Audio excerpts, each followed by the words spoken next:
Panther Nation podcast. Yeah. Let's go. Yeah. Oh, cut it. Cut right. And I would like to introduce one of the hottest podcasts in Carolina history.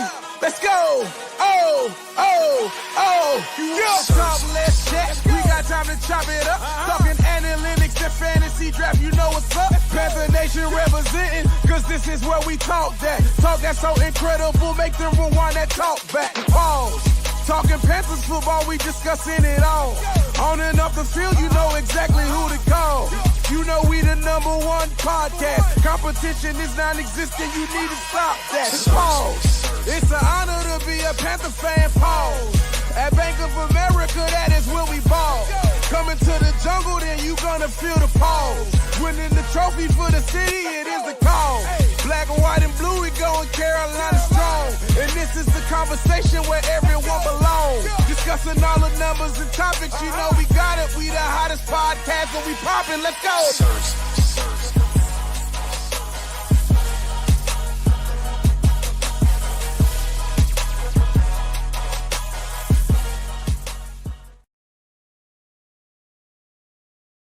QueenCityPodcastNetwork.com.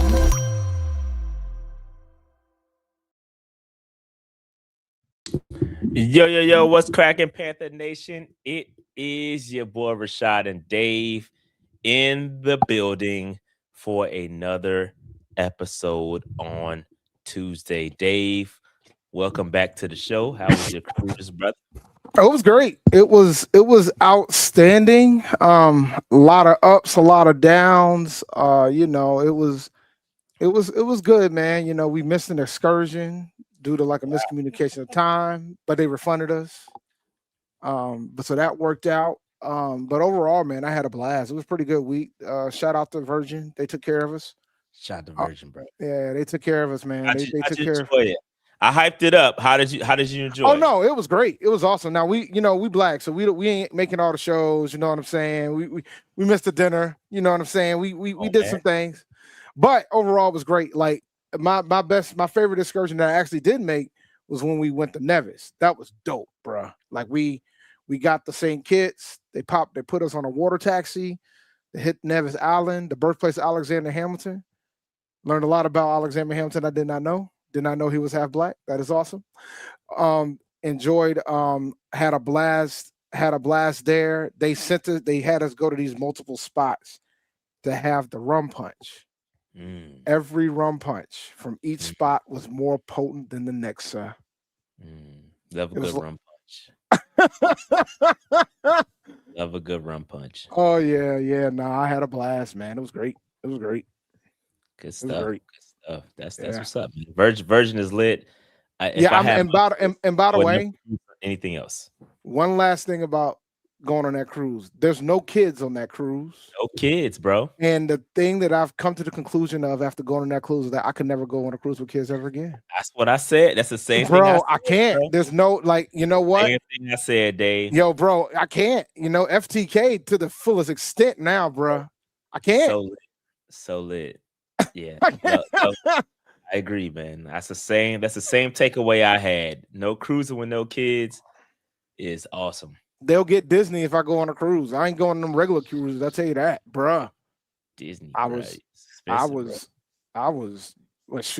Disney cruise is cheaper than going to Walt Disney World. Can't have money, Dave. Well, we ain't gonna talk about this, but we have to talk about this. We both Hov fans. We have to talk about this. You going to any of them shows? No, I'm not. I'm going to all three. It's in New York, right? It's in Brooklyn, yeah. I'm planning on going to all three. I only got tickets officially to the third one. I got the other two via SeatGeek, so we'll see how fortunate I am. But I'm going to all three. Yeah, y'all got that. I'm cool with my Cole concert. I saw you got your Cole experience. Yeah, when you see a queue that has 800,000 people, it's not an enjoyable thing to watch. The hope and pray that it falls down, but it did for the third show that he added today. I was able to get tickets for the third show, and I get to go to Yankee State. Yeah, shout out to Hov, man. Shout out to Jay-Z, man. Had the nice little sit down interview today. How'd you like it? What'd you think, man?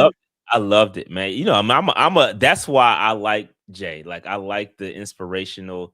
I like the business talk. I like, bro. That's why I rock with Jay. Yeah, I mean, so I loved it. Loved it. All I'm gonna say is this, man. He was talking about the 4 pillars of hip hop and how all of them are pretty much dying at this point. And I don't know if I want the battle to die, bro. I don't want the battle to die. The battle has to live within the pillars, bro. The battle has to live. Bro, we talked about it, man. No, I know, I understand the concern, but I mean, and his thing is like we've always had like stands in hip hop, but like it was kind of like encapsulated. There's a better word for it, but like it wasn't like as spread out as it is now. Like it's kind of ridiculous now. I get his concern with that. I completely understand it. But nah, man, that's the last one left. But we'll never see something like Kendrick and Drake again. I've already said that. I said that's the last great battle we're gonna see. The rest of these are just gonna be like, a couple of bars here and there. We ain't gonna ever see nothing like Kendrick and Drake ever again. Yeah. We're never gonna see like something boil for 10 years and then it finally explodes. We'll never see that again. Because same thing with Jay and Nas. They were at it for 5 years. Basically validated why Cole, backed out. Cole. Look. I said from the gate when Cole made the decision, I said, it's looking like it might be a wild decision for Mr. Jermaine, but because it was good, it was starting to get ugly fast. So, but man, real quick, since we're on Hove, I gotta talk about the quote of the daggone interview for me was that things don't happen to you, they happen for you, bro. That's how I'm a roll with the punches type of guy, man. I don't believe, good things, bad happens. Shit happens.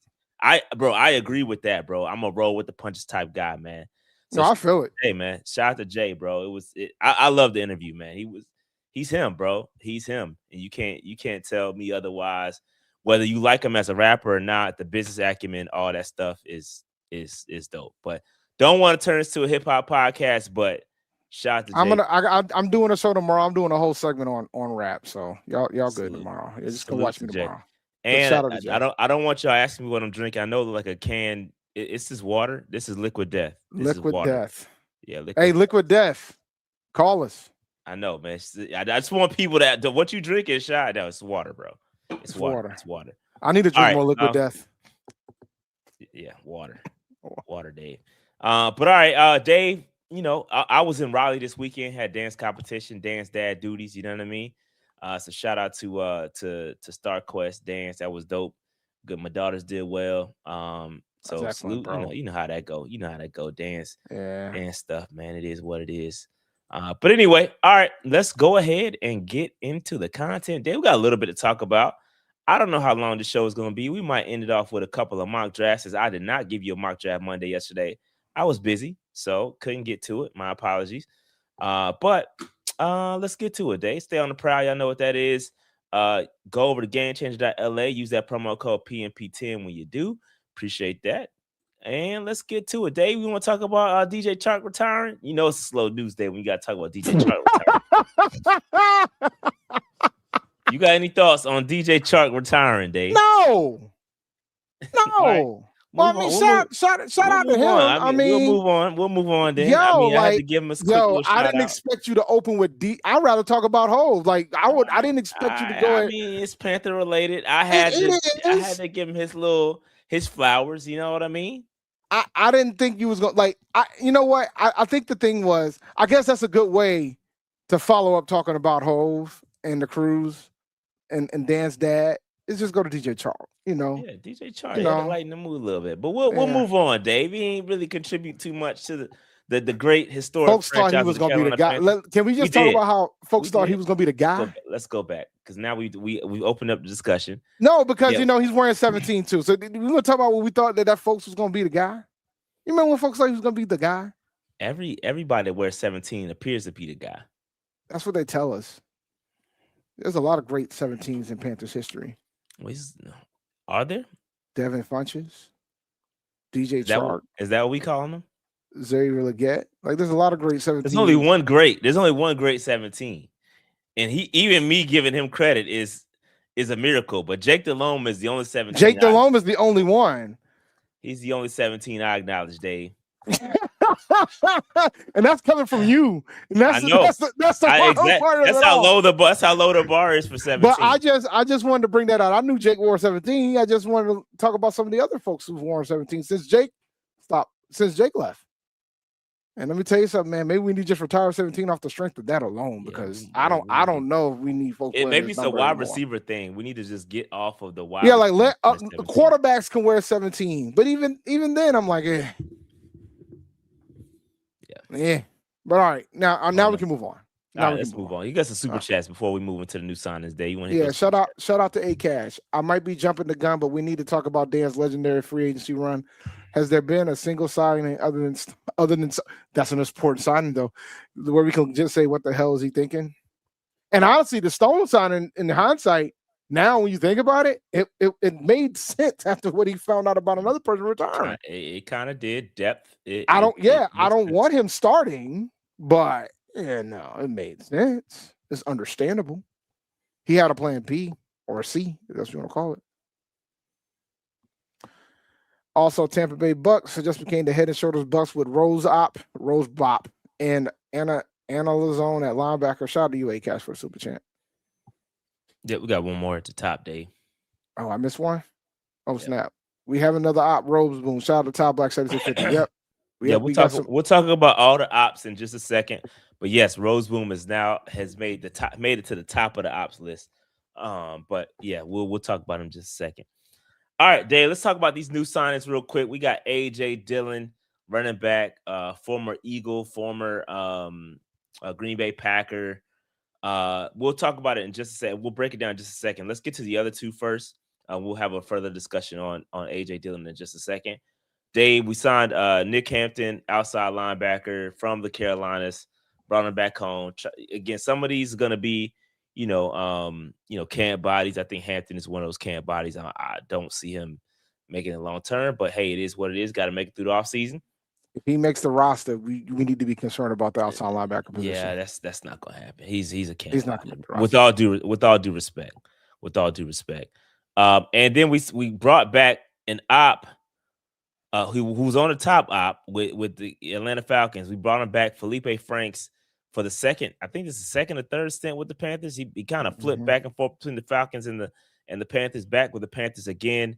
Special teams ace Felipe Franks is. Dave, any thoughts on the last two, or Felipe Franks, before we go on to AJ Dillon?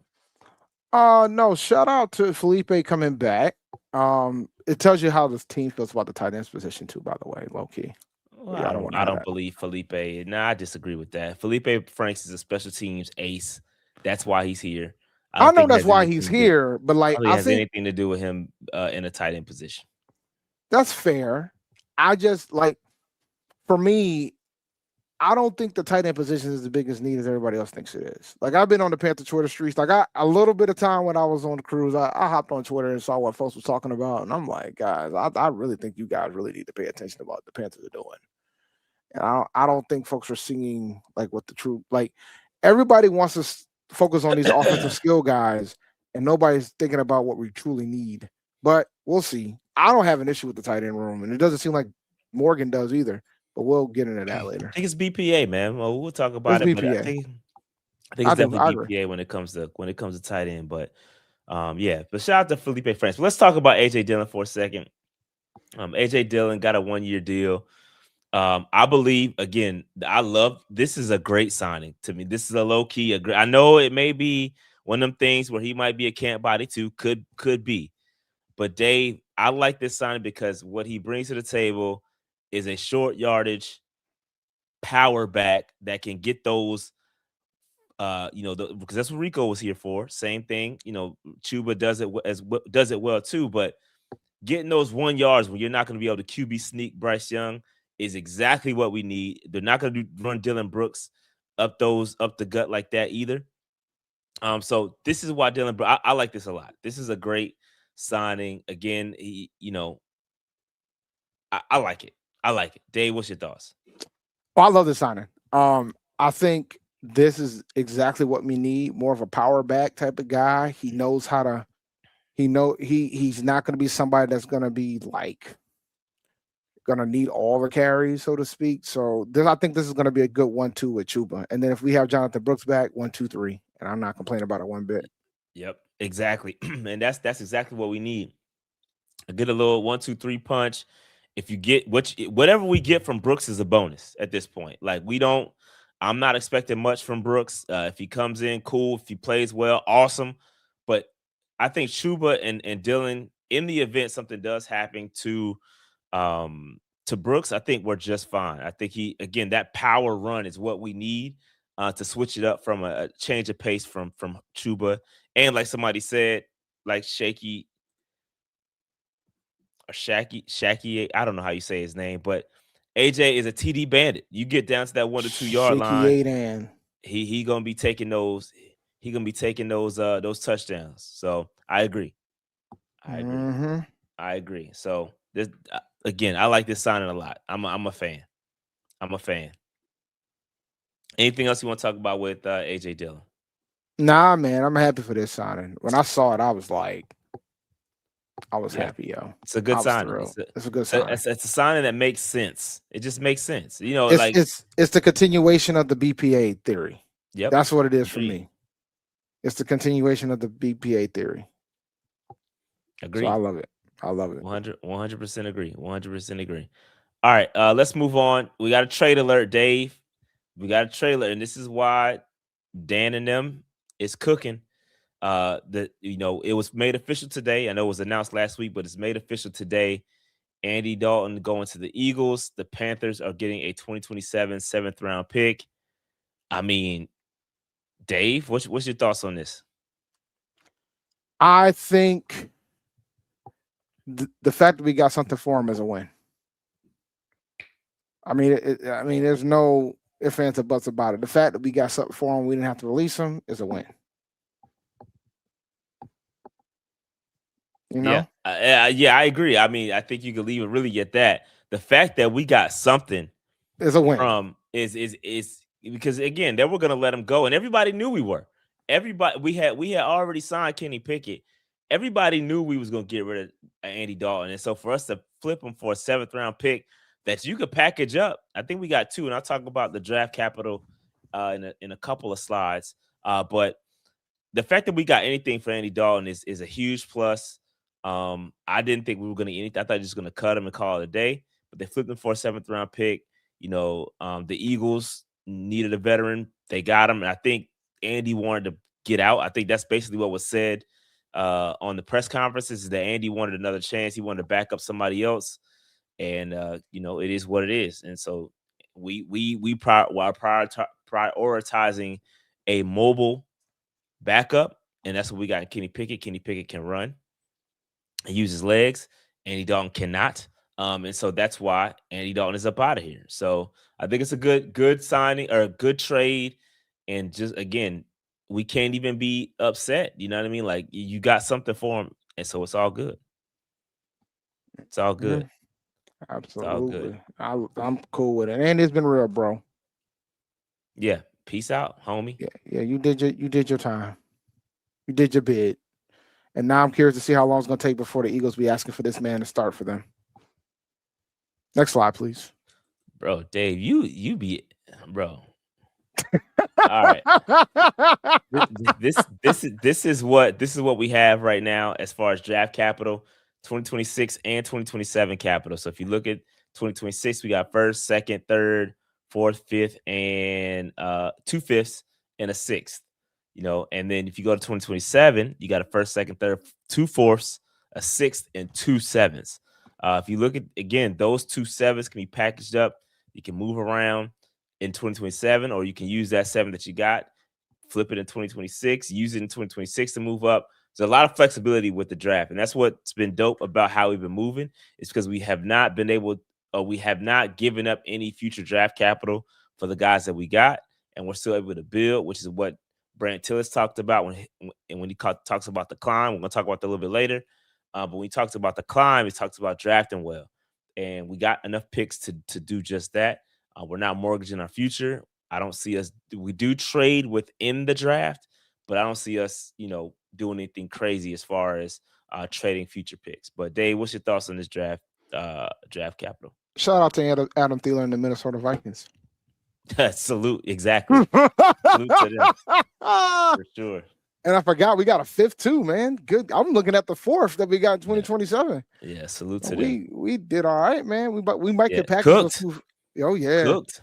Oh yeah, we might can package those 2 fifths and move up if there's somebody that we really want. So These are the types of things that Dan does not get enough credit for, right? Like it's easy when you see the splash signings and all that good stuff, but when these draft picks, especially who you get with said pick that you trade or that you receive in a trade, is even crazier. So let's say that 5th round pick we use it, and it turns out to be a Pro Bowl player, like that needs to be accounted for.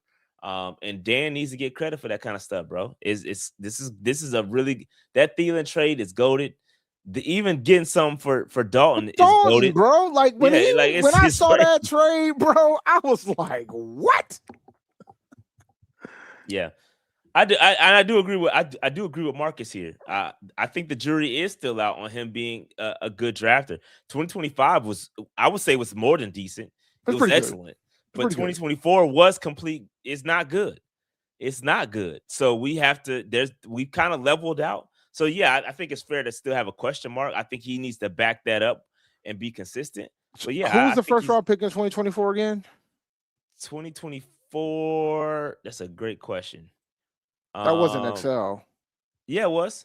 It was Excel. It was. Oh, because we traded back in. Yeah, we traded. Yeah, we had to trade back in to go get him. Yep. Oh. Yep. So it ain't. Yeah, it's not pretty for the. If we can go down the list real quick. Yeah, just remind me. Like I'm still. I got you. Still catching up. We got Xavier Legette in the first round. Jonathan Brooks. Haven't seen him much. Trevin Wallace. He's good when he's on the field. I think he's gonna play better. I think he's good when he's on the field for the most part. He just got to stay healthy, man. I think he's gonna play better without the mic. He's gonna be able to play more free without that mic. I agree. I think you see a better Trevin Wallace this year playing alongside Lloyd. Jatavion Sanders, injury stuff. 4th round pick 2, injuries, not who we thought he was gonna be. I would give you. I wouldn't argue with you if you said he's been underwhelming. I wouldn't argue with you at all. Shaw Smith-Wade is showing a little bit of promise in the 5th round, excuse me. And then Jaden Crumedy, I don't believe is he on the roster. I don't know if he's on the roster. I think he might be. I think he might have let him go. I think he's on the roster. And then we traded Barrett away. Yeah, Michael Barrett. Yep, is the next. So I'll say this. This is year 3 for these guys. Yeah, I agree there. It's year 3. All right. It's year 3 for these guys. So right now it doesn't look too hot, but we'll be starting to really have those debates at the end of the 2026 season about them. I agree. You got to give the guys 3 full years. I know everybody wants to, trash XL, but I still believe the man deserves another year. There you go. Now, that counts. That counts. But I will say, he just changed his agency. Well, there's that. Coker wasn't drafted. Yeah, he's got a new agency. I forgot the name of it, but he got a new agency. Yeah. He got an agency, but I can't recall. What I understand, that agency is about getting that money. So we'll see how that goes. He about to get a bag. Yeah. So Coker wasn't drafted. Does it count though? Does it count if you're gonna count the trade for Mike Jackson? You got to count Coker for 20. Oh, we can count Coker, and that means Coker was the best player they picked up. And I don't think it was close. Is the best player in the draft? Best player in the draft. That wasn't drafted, and it wasn't even close. Yeah. I'm keeping it like it wasn't even close. It made me question why the hell we took XL. Like he has outplayed our first round pick. That is a fact. Which goes to show you that measurables ain't everything either. Measurables not everything, guys. So let's take it a step back then, Dave. I like this debate. If we're gonna count Coker and we're gonna count the Mike Barrett trade for Mike Jack, how does that 2024 class actually stack up? I mean, Coker saved the whole damn thing. Coker and Mike Jack saves it all. I think he did. Coker saves it. Coker saves it, and I'm giving Mike Jack credit too because I think Mike Jack has played pretty well. Hey, Mr. Jada Six said, just pretend Coker was the first round pick. And then, my fault. He said, just pretend Coker was the first round pick. And then there we go. There we go. Nah, A grade for the draft. Nah, dog. And some of you Gamecock fans want to get bad. I keep trying to tell y'all, don't be out here trying to go after some of these guys. Because some of these guys, you got to take them glasses off. Because sometimes it ain't always what it's going to show. Like JC, he's good. And the thing is, but the Coker strategy, they knew they were going to get him back. Yeah. They had every intention to know that he was going to clear. They wouldn't have done that if they didn't think he was going to clear waivers. Teams do that sometimes. So I'm not going to count that against them. Yeah, I agree, Ms. Rain. If it works out. There's still time. If it works, the whole class. If Jonathan Brooks comes out this upcoming season and balls, and then we get to the point of we questioning why we signed AJ Dillon, then we can have that discussion point about this class. No, you're smart to sign. Ain't no question. No. My point is a question as to why you. No, we know why we signed him. Let me be clear. My point is that if you have a pocket, and that pocket ain't gonna be me, but if you have a pocket of fans like, look at Jonathan Brooks. Why did we sign AJ Dillon? Why do we have to sign AJ Dillon? Then it looks like the pick was worth it. But I think right now, with that pick being a second round pick, and we haven't seen much of Jonathan Brooks at all, that's going to be the one. Like we talk about Leggett all the time, but that will be the one where we question why make that decision. We understood the reasoning at the time because it was a high risk, high reward type of situation because of the injuries, because of the talent of Jonathan Brooks. Some people thought he was the best running back in the draft. Like, so during that period. So it was a risk reward type of pick, and I respect it. But that's the pick that people are going to question because that's a lot. That's second round pick is capital, bro. That's big capital. Day 2 picks are big capital. So you know. Yeah, but it's a good conversation. I like the conversation. But yeah, this is our draft capital for 2026 and 2027. Like everybody's saying, I think Dan Morgan and company do have to follow up with another good draft. If we follow up with another good 2025 like draft in 2026 and 2027, you'll start to see this team really take off. All right. Bold prediction. It ain't really that bold, but I'm gonna say it anyway. And I'll say it again. If Excel don't show anything this year, guys, he's not getting the 5th-year option. So then I'm gonna question why we did it. That ain't no bold prediction, man. That's my point. It's not really, that's why I said for initially, it's not really a bold prediction, but I'm just saying. I think there's some folks who legitimately think that he's going to get this 5th-year option. And I'm telling you right now, he's got a ball to get that 5th-year option. Like, I don't see him just getting it just to get it. Like, I understood that was the thought, but I'm not a big fan of like drafting project wide receivers in the 1st round either, but that's a whole different discussion point. Let's move on. Yep.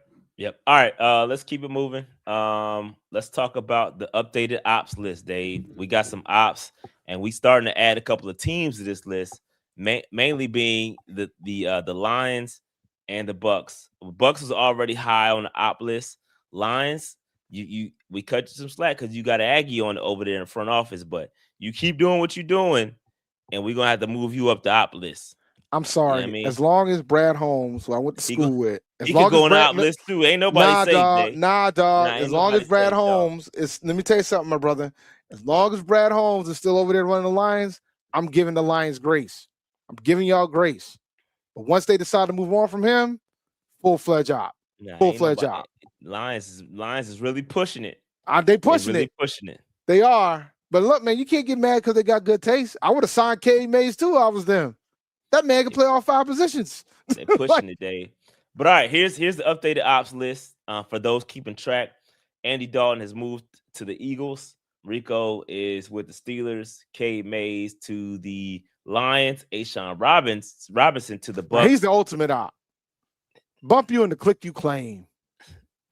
All right, we got to get a team together, Dave. I told you, we got to have to square up, but it's going to have to be, we need some more folks to join us, bro.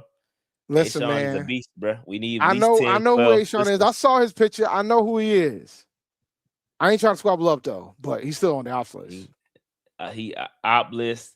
DJ Wanham to the Lions. Again, another line. But it's cool for him, though. He gets to go back and play his old squad in the Vikings. So that's dope for him. And Christian Roseboom just added to the op list a couple days ago. Or was that today? I don't remember. But anyway, he was signed to the Bucks as well. And obviously, I knew as soon as they signed him, Levante David was going to retire or go to another team. That's exactly what happened. Levante David, Bucks, I will call him a legend. Bucks legend, is retired. Good career for him, and I'm glad he's gone. And they got a major gap on that defense now. Yeah, that defense changes without him. Shout out to him, man. I don't like the Bucks, but he was a hell of a player. Yeah, I'll give him that. Yeah, Larry texted me. He was all sad. He's like, now I know how you felt when Luke retired. I said, bro, it's not the same. It ain't the same because he ain't Luke. So cool. We can move on to bigger. Definitely not Luke, but I sympathize with him a little bit. I kind of was. I'm not sympathizing one bit. They're the lowly Bucks. They are the lowly Bucks. Just like I'm not gonna sympathize with Ashawn and Roseboom when they realize that they are the lowly Bucks. Yep. They're probably looking for a coach after this year anyway. So carry on. All right, let's keep it moving. That is the updated ops list for those that are keeping track. All these people made the list. We got a quick super chat. Dave with the most water is wet type prediction ever, talking about Excel in the 5th-year option. Look, man, some folks think he's gonna get it regardless. I'm just not one of them. He's not getting the 5th-year option. Bro. I know he's not either. I don't even think him having a 1,000-yard season will get him a 5th-year option. Nah, if he gets a 1,000-yard season, he'll get it. But I don't think he's getting a 1,000-yard season, so that's the catch. Like, he ain't getting a 1,000-yard season. He has to be the leading wide receiver in over 1,000 yards to get it, and he ain't gonna do that. I just don't think he's gonna do that. Yeah. I did. Oh, go ahead. I don't have a slide for this, but yeah, I did see Turk Ward. He lost his brother, so condolences. I saw that in the chat. Condolences to him. But I don't have a slide for it. I mean, I kind of stay out of folks' personal lives and personal businesses on the pod. So I try to keep it football, but condolences to Ward. To Turk Ward and his family. All right. Who's left? Excuse me. Brady Christensen still out there. Austin Corbett, I think he had a visit with the Bills. Would not surprise me if he went to the Bills. Jake Kieran still out there. Damari Davis still out there, and Chris Barnes is still out there. Everybody else has been picked up, or they are on the op list, or back with us, one or the other. The main guy we need to resign here is Christensen. Yeah, well, I mean, I'm surprised he hasn't been getting calls from other folks. I wonder the injuries might be spooking him, man. Concerned about his arm length and whatnot. Oh, I thought it was the injuries. He's got some injury challenges too. That too, but I don't think those have been as bad. He's been pretty healthy. He had one major injury. He was out for like most of the season, decent chunk of the season, if I remember correctly, a few years back. Yeah, he did. He missed a little bit. I don't have his history in front of me, but I know he did get injured, but I don't know if he has a long injury history. But I think we need to resign Christensen. We need somebody that can play multiple positions on the line. We need somebody with that flexibility badly. So outside of that, I'm not the biggest fan of re-signing Corbett.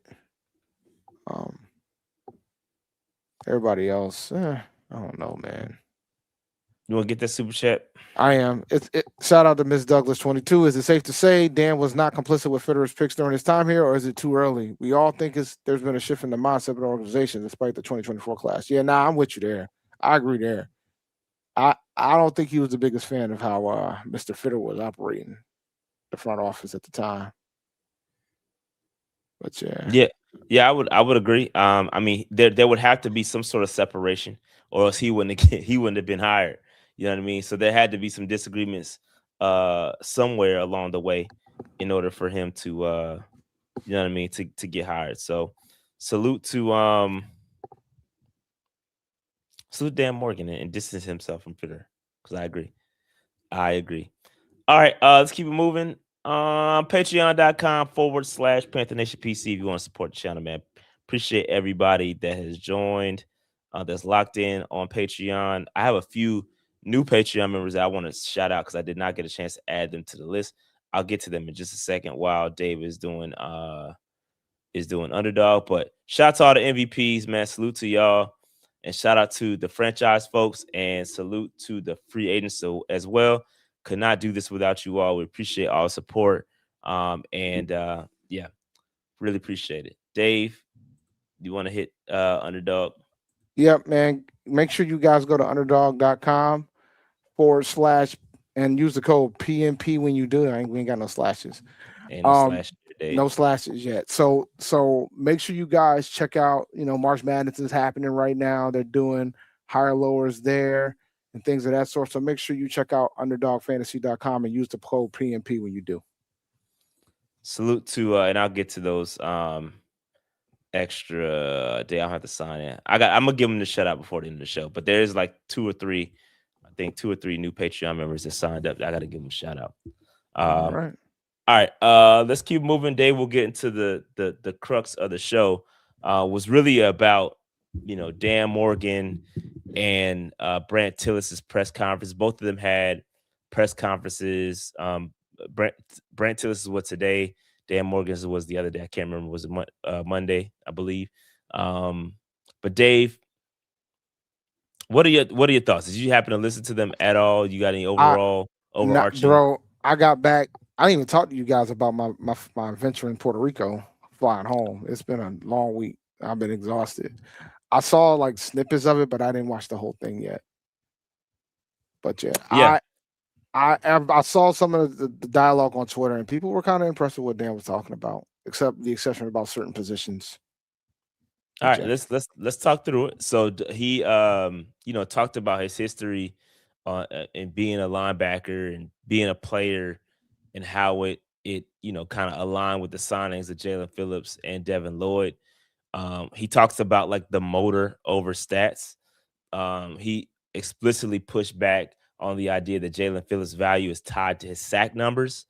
And he said he values disruption and chasing the ball carriers down versus just being all about sacks. So I thought that was interesting. I mean, that's obvious because he only had 5 sacks last year, and I know Jalen Phillips has a goal to get that number increased. He wants to be one of those dominant guys, one of the top 5 guys, one of the top 5 pass rushers in the league. But they kind of looked at the motor. He's got a good motor, good character, and they value disruption over stats. Dave, any thoughts on that? No, I think we always are enamored by those type of numbers, but I think disruption always takes precedence. If you're giving the quarterbacks fits every play, I'll take that over just having your way with them and getting a sack a game type of thing. Only because that means the disruptions are way more important. Like if you're speeding the quarterback's clock every play, that takes precedence because it's more likely to create mistakes. Yeah, and then disruption. Yeah, and then he also talked about Devin Lloyd and his instincts, his range, being rangy, which helps with his coverage ability, right? Which is where we were absolutely atrocious last year, being able to cover those tight ends up the seam. How we lost against the Rams, up the seam getting destroyed. So I think that him seeing that, using his own previous experience as a linebacker, saw Lloyd, and I don't think he could I don't think he could help himself in signing Lloyd. So I worked with Brandt. He worked with Brandt Tillis, got that done. So that was a good thing. That was a good thing. Now, next point he talked about was kind of a little interesting. He was a little bit evasive when talking about Ike's recovery from the timeline from the patella tendon. Just kind of reading between the lines, he says everyone recovers differently. We don't know the timeline. Basically confirmed that Rasheed Walker was signed to be the week 1 starter, not just depth. So he basically said it, bro. Rasheed Walker is gonna be the man at least for week 1. Ike's probably gonna start the year on the pup, miss the first 6 weeks, and then we'll revisit later. Then he also talked about Yash. He kind of admitted that Yash Nyman's retirement caught him off guard. So I thought that was interesting. You definitely caught him off guard. Dave, you definitely returned, or excuse me, Dan, you definitely returned the favor by catching us off guard and signing Stone Forsythe. But Dave, any thoughts on in the Icky backup and kind of what we are doing there? I understand starting Walker. I don't think that's going to be it. I think the draft is going to dictate whether or not that still remains the case. Especially considering the depth that the depth that we need and the bodies that we need on the tackle position. So we'll see. Yeah. We'll see. Yeah, I think that obviously they have a plan in place for the backup of Rasheed Walker just in case something happens to him. So that's what Stone Forsythe is there for. If it happens, we don't want to see him, but in the event it does, it's good to have somebody, at least a body there that can play halfway decent. But yeah, that was the Icky backup plan. Talked about the quarterback room too. He wasn't, really. He basically was straight up as to why they moved on from Andy Dalton for Kenny Pickett. He's basically said mobility is a non-negotiable. He said that mobility is big in this league and specifically highlighted Pickett's ability to create with his legs. And he also, Dave, did not rule out drafting a third quarterback. He mentioned that if a young guy is the best player available, then that's who to add to the mix. Dave, any thoughts on the quarterback situation? No, I don't think he's going to draft somebody. There'll be a undrafted free agent that he can develop, in my opinion, but we'll see. I think with the other needs that we have, I'm not the biggest advocate of drafting a guy.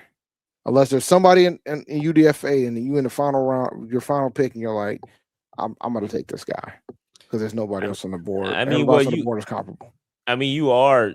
I think Kenny Pickett's deal is a 1 year deal. I want to say, and so if you have the ability to get a backup on a rookie contract, that's going to save you $3-4 million per year. You know what I mean? So if they see somebody they like and they can move on from Pickett and they can help develop, I think it wouldn't be a bad thing. Now, we don't want to see Pickett, nor do we want to see another rookie quarterback starting. But I think the Panthers really see Kenny Pickett as somebody that can step in and this team still be a playoff caliber team.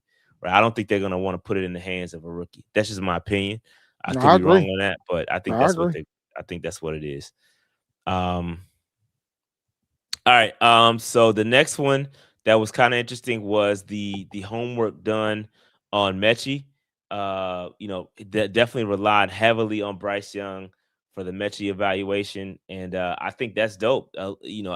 Having your quarterback's input on the build of the roster. He's helping Bryce be more comfortable, even if it's just, hey, I hear your voice, I hear your, I hear you, and you can be included on this build too. So I thought that was interesting. And interesting to see that Bryce Young's, voice was accounted for in the decision. Dave, any thoughts on that? I have a question for you. Mm-hmm. Right now, would he make the team? Mechie? Probably not. You don't think he's gonna make the team?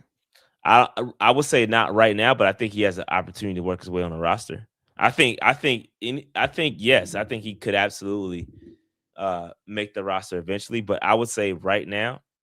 I mean, we got to get up to 90, and they got to get down to 53, right? So I'm fast. Like, I love the fact that he took input from Bryce, and I love the fascinating about how this is going to go from a competition standpoint.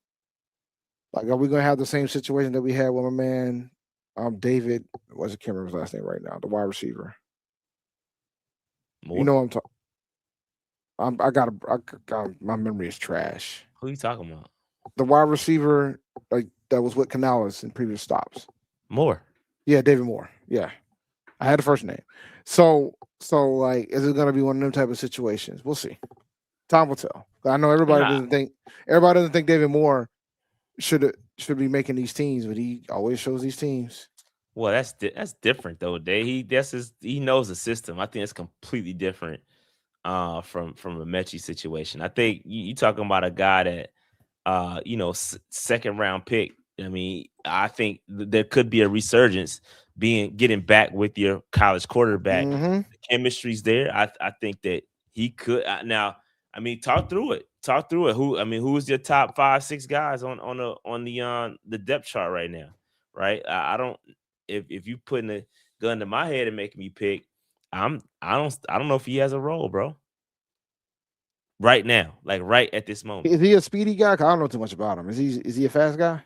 Yeah, he stretched the field with Bama, bro. He was him with There was Alabama. When there Bryce was was there, he was him, bro. there's only 2 guys I could think of that can go, and one of you guys won't be happy about one of them. Jimmy Horn, Bryce Tremaine. If he's going to make the roster, he's going to be one of those 2 guys. That's how I feel.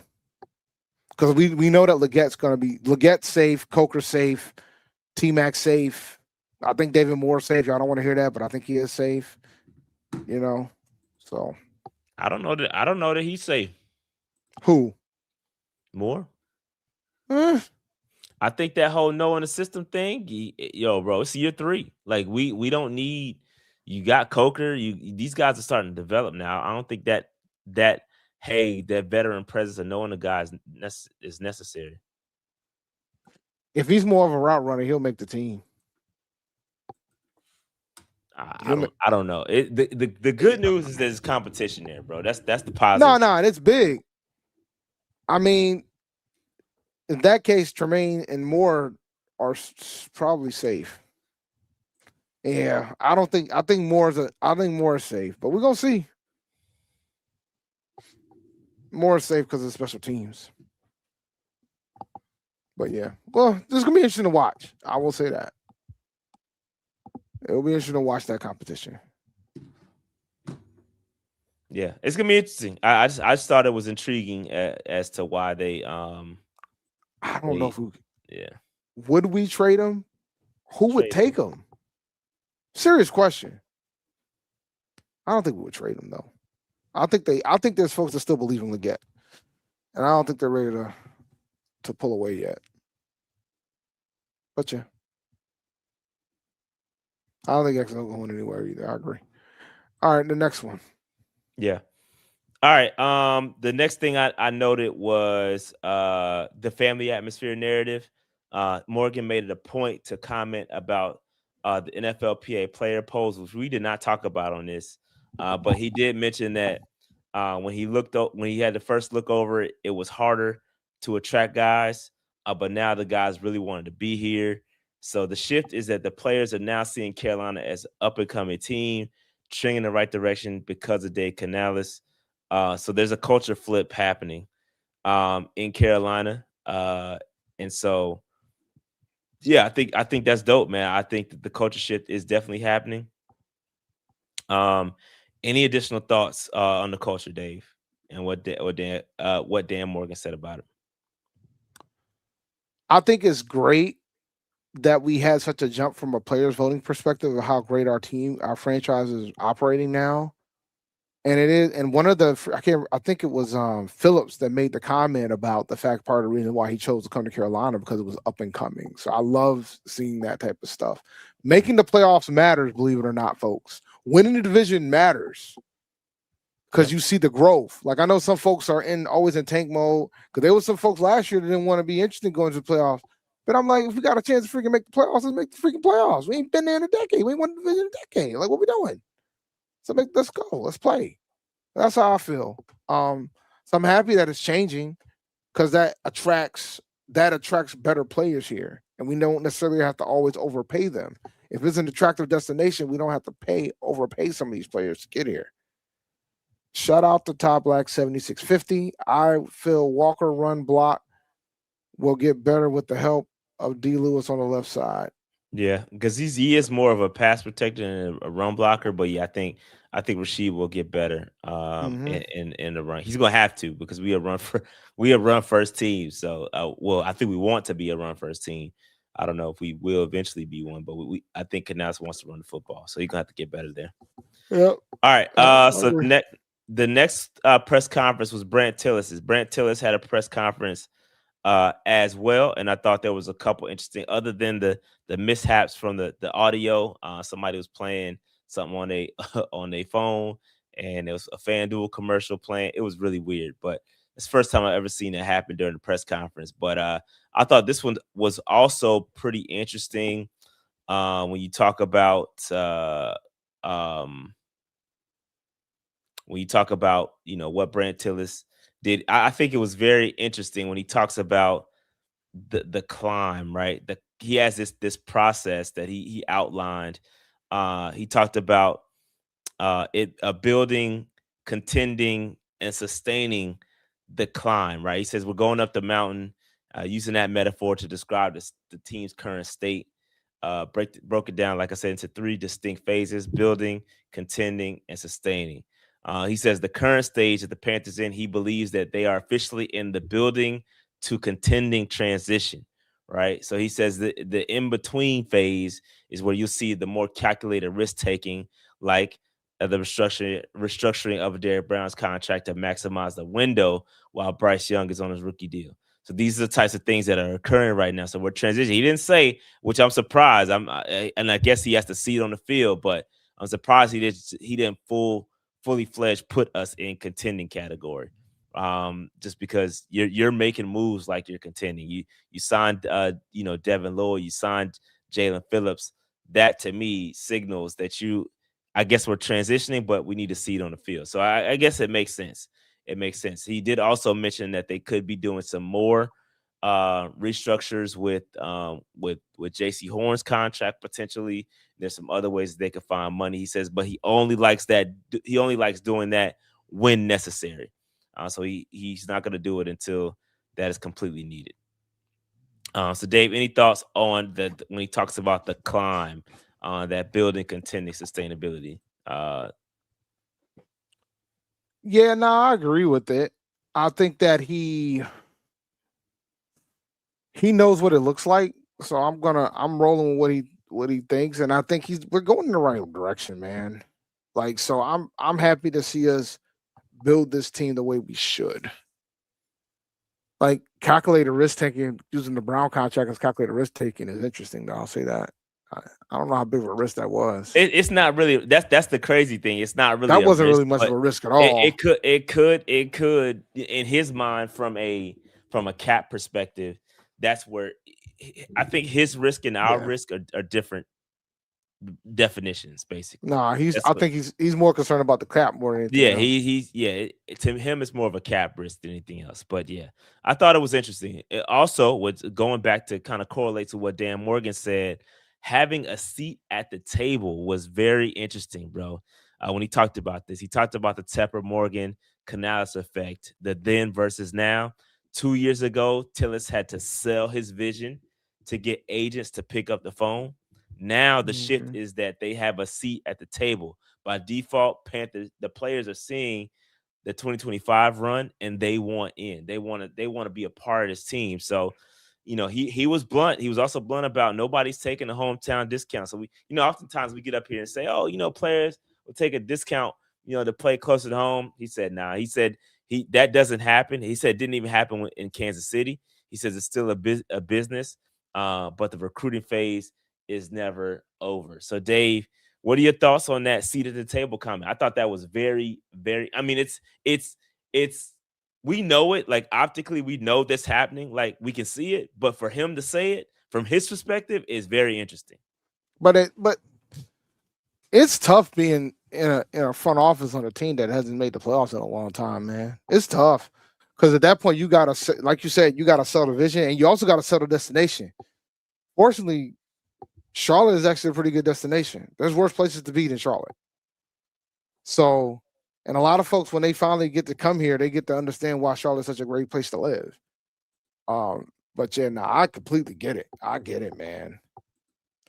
It's just like if you're trying to work for a business, right? Like if you got options everywhere, you're gonna go to a business that's booming, that that's gonna be rocking. You ain't gonna go to no business like on the decline, a dying business. Like you ain't out here trying to work at corporate office at GameStop.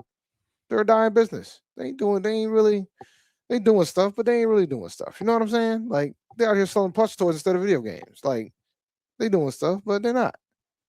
You want to work for AI right now, man. You want to work for Anthropic or something, But I digress. Yeah. Yeah. Also, he got into some really nerdy stuff when he talks about the consistency and the cap. He explained his philosophy on why the Jalen Phillips and Devin Lloyd mega deals are the way they are. The formula basically he uses a minimum P5, which is base salaries combined with large signing bonuses to keep the salary cap lower in 1 year.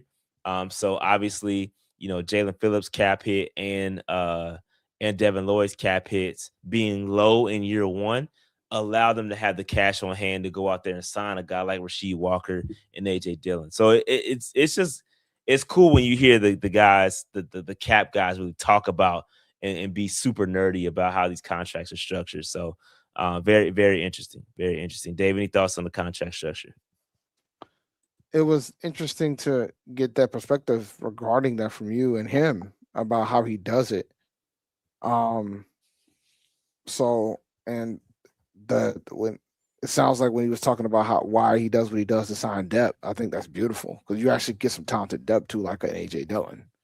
So now, shout out to him with that. Yeah. Yeah. So then the last piece, and we talked about the climb earlier, like the building, the contending, and now the sustaining, excuse me. He talks about the Kansas City Chiefs model to stop dipping your toe in expensive free agency. And we know this. We talk about it on this pod all the time, but it just hits different when they say it, is you must retain your own talent and draft elite talent, right? He admitted that it's really hard to sustain when you rely on 1 year veteran contract deals. But it signals that the 2026 draft class is the most important one of the Morgan Tillis era to date because you signed these big deals for Phillips, Devin Lloyd. Those are long-term deals. You got to be able to draft well so that you can keep those from being the only one, right? You don't want to have to go into free agency every single year and sign these 1 year contracts because that's what eats up the cap. In order to keep the cap low, you have to draft well. So I think it's important. This is a very important draft. Dave, any thoughts on sustained goal and how he kind of wants to model that after Kansas City?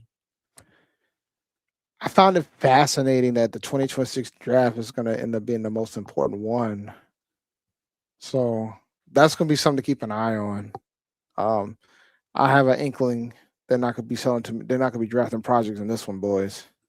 Then when we know projects in this draft, so we'll see. What do you mean by that, though? What do you mean by there won't be any projects?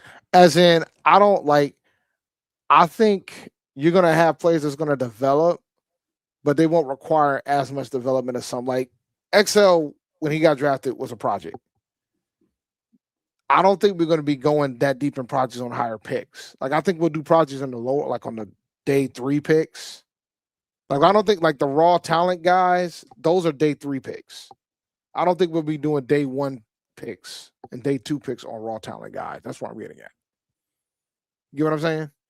Yeah. Like some players, you draft them off of raw talent. They always say raw talent. I don't think that's going to be it. If this draft is the most important of the era, I don't think he's going to use a high end pick on those. That's just my thoughts. All right, hit that super chat, and then we're gonna do one more mock draft. We're gonna do a mock draft real quick because I did not do one, and then we'll get up out of here after the mock draft day.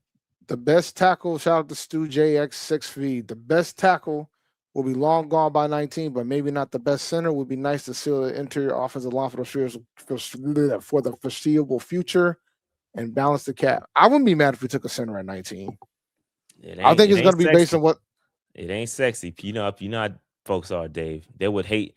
If it's the best player available, how are you gonna be mad at taking a center at 19? I've been saying it. I told you this from my perspective. This is gonna be the most unsexy draft there ever is. It's unattractive. Yeah, no dimes in this draft. I wouldn't be shocked if this whole draft is full of trench players, and I think folks will be furious. Why do we draft a wide receiver? Why do we draft a tight end?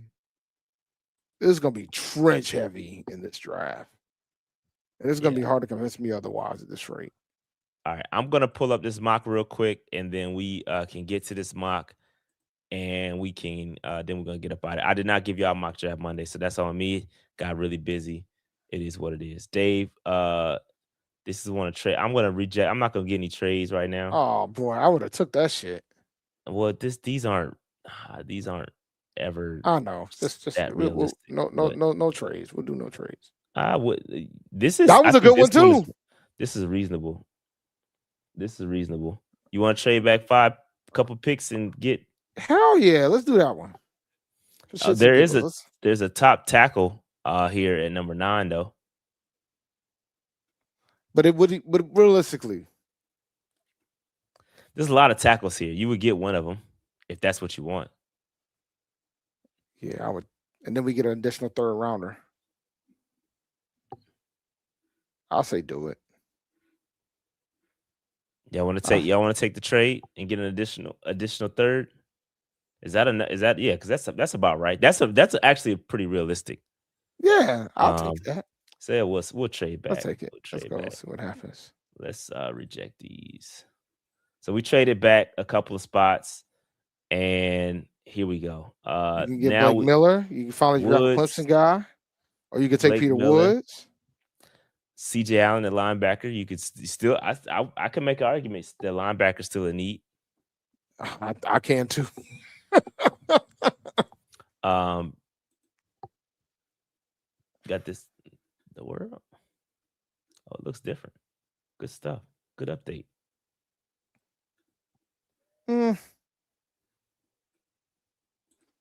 Nah, I wouldn't spend it with a defensive tackle. What y'all thinking? Yeah, they can finally draft a Clemson guy. They saying defensive tackle. I'm not mad at it either. Caden McDonald. I'm not mad. 6'3", 326 pounds. You can get Peter Woods. It was probably considered the best defensive tackle in the draft, right? And you get your Clemson guy. I'm not worried about Clemson, bro. I'm just messing with him now. I'm not either, but you know. What y'all thinking? What's the chat thinking? There's a lot of folks saying K. I think either way, I think defensive tackle is not a bad idea. I would take the DT in a heartbeat, yo. Even with the offensive tackle problem, trading back, we made it this. I'm gonna go McDonald. That's fine. Let's go McDonald and keep it moving. My boy Pons just went. I'm gonna reject these. We did enough trading for now. Malachi Lawrence, Denzel Boston, trading Stukes. What y'all thinking here? Edge. Got a couple. Wouldn't be mad at Edge either. Got to get a little younger. Gabe Jacas. Malachi Lawrence. Isn't he the old? No, he's not the older one. What y'all thinking here? They need safety. He said we need a safety bad. Not yet. Saying Stukes. 6'2", 200. Yeah, that's They're saying look at safety. A lot of them saying safety. I think we should take Stukes, bro. Or double dip at DT. I see Caleb Banks is still there. I'll say Stukes. Nah. Caleb, he got injuries. This is why he falling. Oh, that's why he fell? Okay. Yeah. Or if you want to get your center, get Sam Height. But I'll say Stukes. Cassius Howe. Remember, we got an extra third, so we could still do some moving and grooving. It's saying everybody's looking at. I'm not taking a wide receiver here. They're looking at wide receiver, and I think dog. Either you taking an edge rusher, or you taking Stukes. You guys are so gypped up about the cornerback position. I'm not mad at Hecht here. I'm not mad at Hecht either because we need a lineman. We need a center.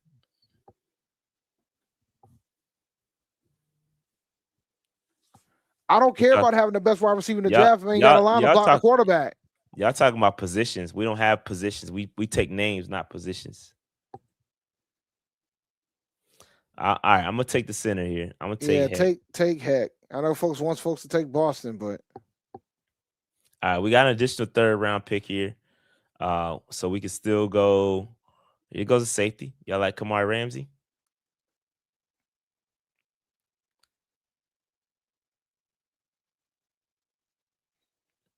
No ball production. I don't know about that.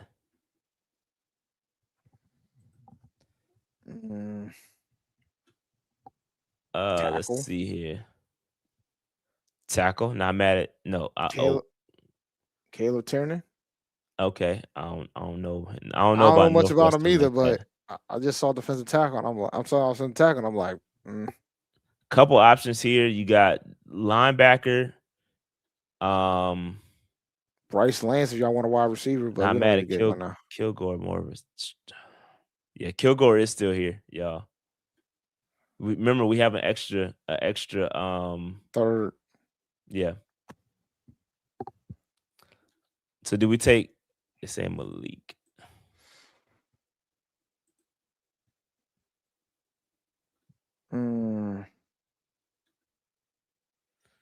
I wouldn't be mad at a cornerback here. You got Julian Neal and I saw Muhammad too. These are some tall cornerbacks. We'll get a safety. We'll get a safety. Let me see the safeties that are available. We'll get one because we got extra third. Yeah, I know two of the guys I like. We got 3 options here. You got Ramsey, Kilgore, and Bud Clark. We'll get one of those with the next pick. So I'm not mad at safety. We'll get a safety. You gotta be strategic here. Would you double dip at tackle?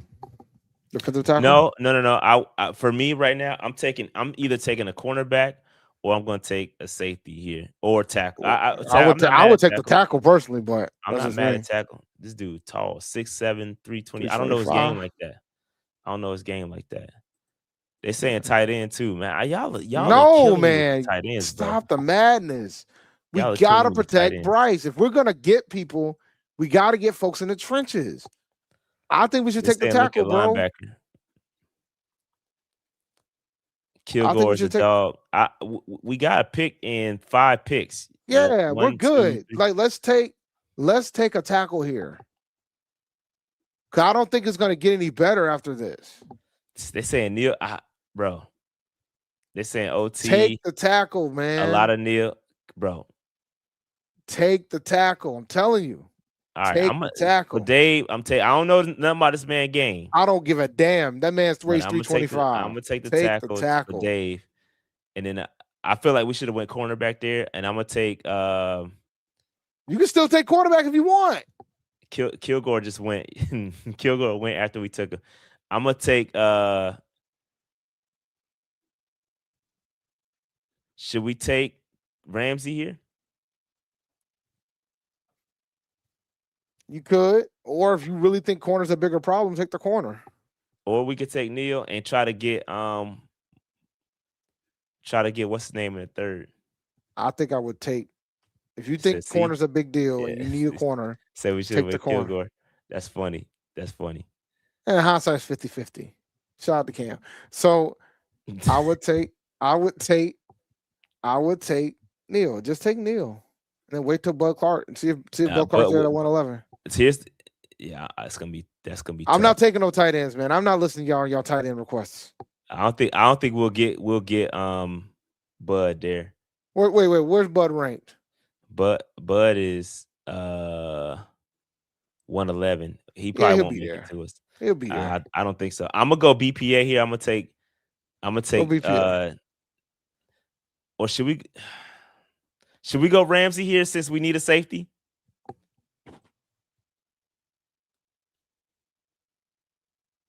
If you need a safety that bad, you need a safety. We need safety more than corner. Take Ramsey. They're saying Clark is better than Ramsey. Okay. So you want me to take Clark now? Y'all want me to take Bud Clark right now? Hell no. I think he'll end up being a third. I'm telling you, bro. If we're so dire at the cornerback position, take Neil. Otherwise, take Ramsey. I don't think it's dire. I think safety's more dire than cornerback. The corner you're gonna take is depth. So would you double dip at safety? Potentially. All right. So take Ramsey, and then Bud's there. I'm gonna take Clark. I'm gonna go ahead and take Clark.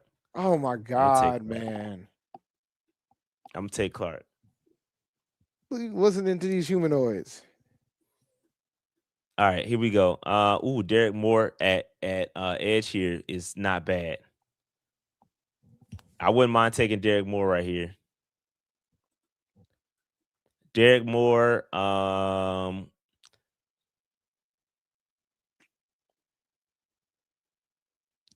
Did we get a center? Thought we took one earlier. You might have. Thought I forced you to take one. Check the picks. I'm pretty sure I think I forced you to take a center and a tackle. Yeah, Yep. we did. So we got center and a tackle. I think bro. Somebody said Dave was in love with Nick Scott, and I'm responding with maybe the front office is too. Hey, bro, I ain't gonna lie. I do take Bud Clark I do. I ain't gonna lie. That's I told like that's why bro. I do take him every draft though. That's how I like him. He's my That's guy. why I was trying to convince you to see if he's there at 119. He is my guy in this year's draft. We need a linebacker or nickel. Okay. Linebacker or nickel. I don't know about masses like that. What is he? 6'1". He don't think he grades as a nickel.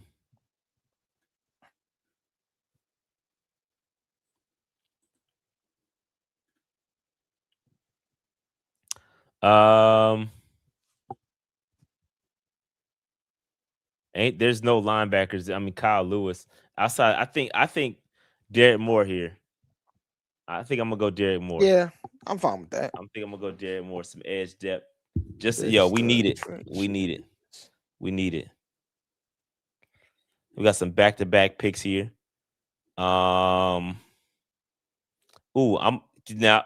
could double dip at safety here. You could take Taft and I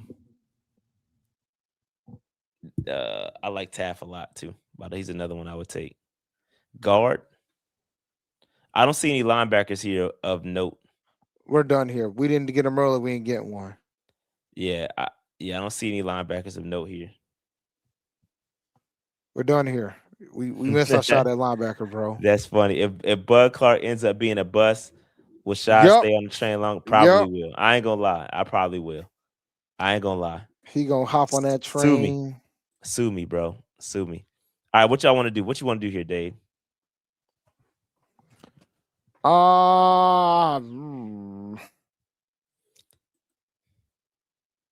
Maybe give them their wish and take a wide receiver, man.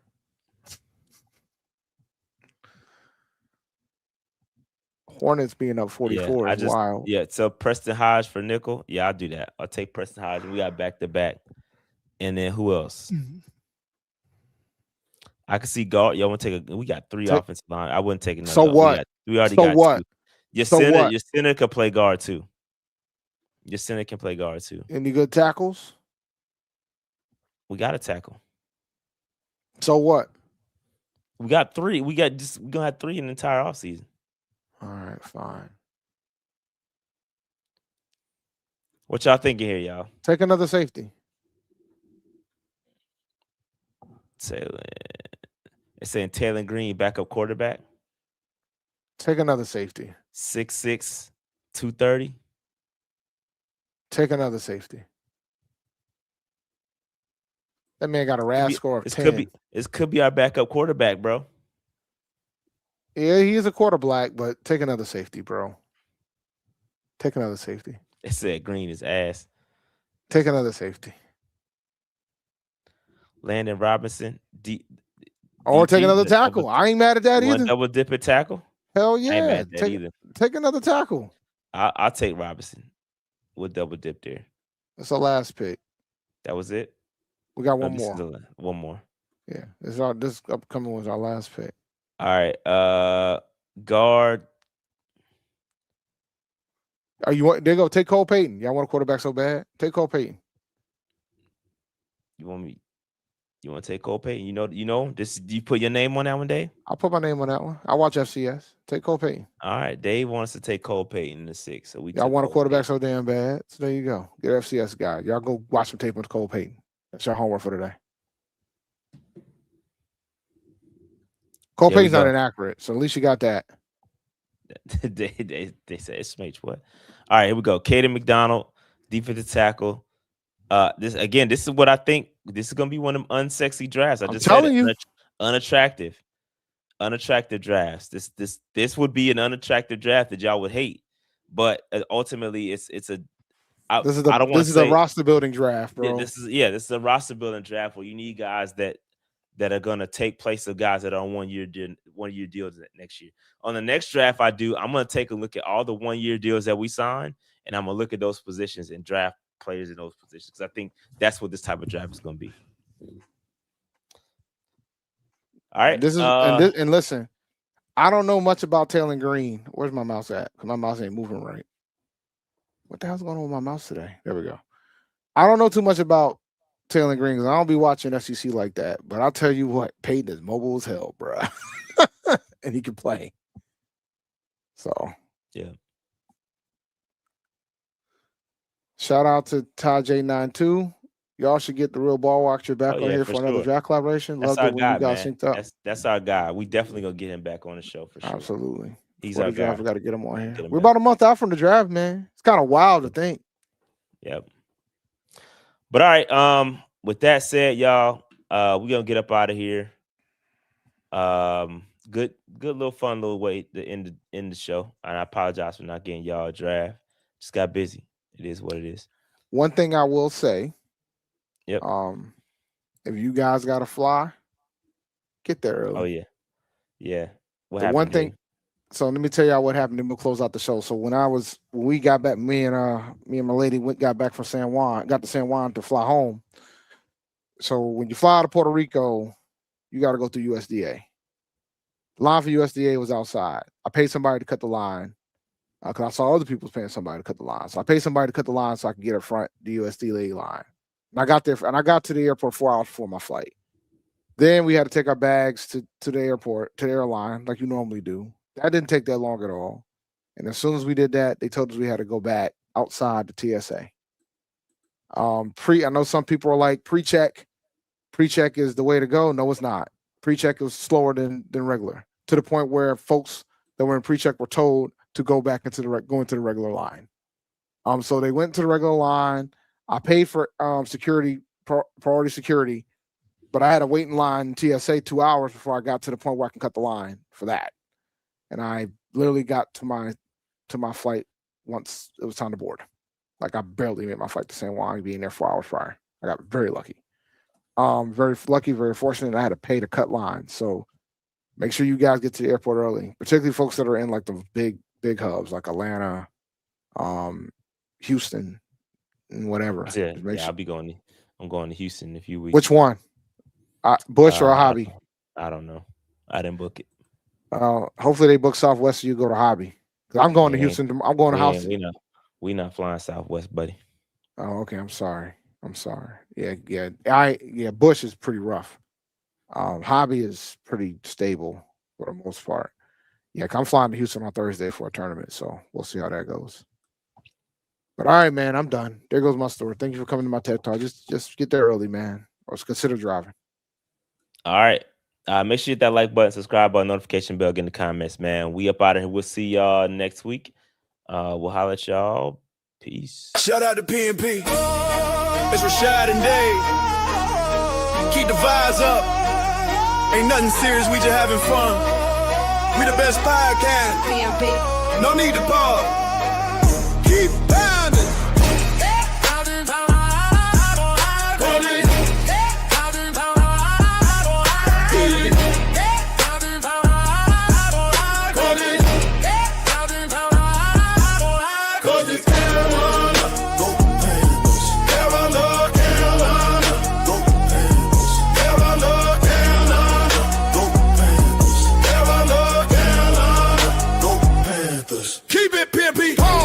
Doing this for years, Superman, like damn. Ice up, sun like spinach at the scoreboard. 0 to 50. No other teams can compete. I know you feel me. Keep pounding. Go Panthers. Carolina, go Panthers. Carolina, go Panthers. You know we gotta.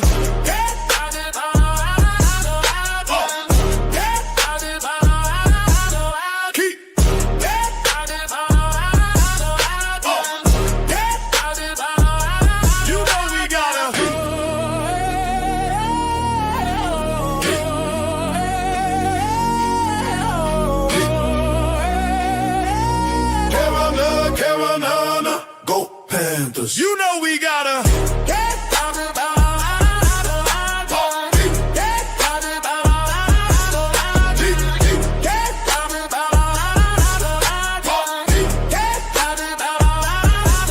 Cause it's Carolina, go Panthers.